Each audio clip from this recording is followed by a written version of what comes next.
慢慢会。吃定。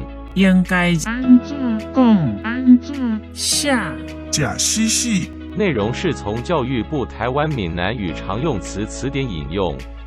释义：吃定，指人自认深谙对方的个性、习性，及以此对其进行控制，甚至是利用对方来达到自己的目的。用力。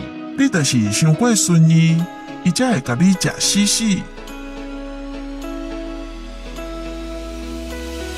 你就是太过于纵容他，他才会吃定你。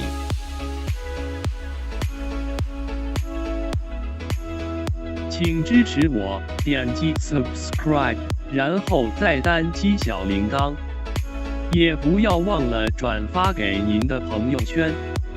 谢谢，请点击下面观看同一系列的影片。